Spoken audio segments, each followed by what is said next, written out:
Poliklinika Suvag najveća je ustanova za rehabilitaciju slušanja i govora u Hrvatskoj. Djeca dolaze iz cijele Hrvatske. Prije svega su ovdje zbog rehabilitacije govora, jezika i slušanja, ali istovremeno se ovdje provodi i nastava. Pas je čovjekov najbolji prijatelj, a terapijski pas i njegova velika pomoć. Gabi tek sad započinje proces učenja i osposobljavanja za ulogu terapijskog psa, a konkretno će pomagati djeci koja imaju oštećenje sluha i govora.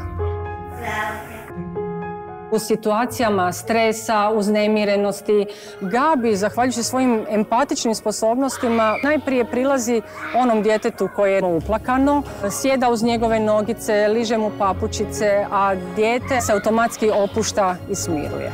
Vaš poziv omogućit će školovanje labradorice Gabi, kako bi ona mogla pomoći ovim mališanima. Ona će pomoći tijekom rehabilitacijskih postupaka, tijekom provođenja nastave.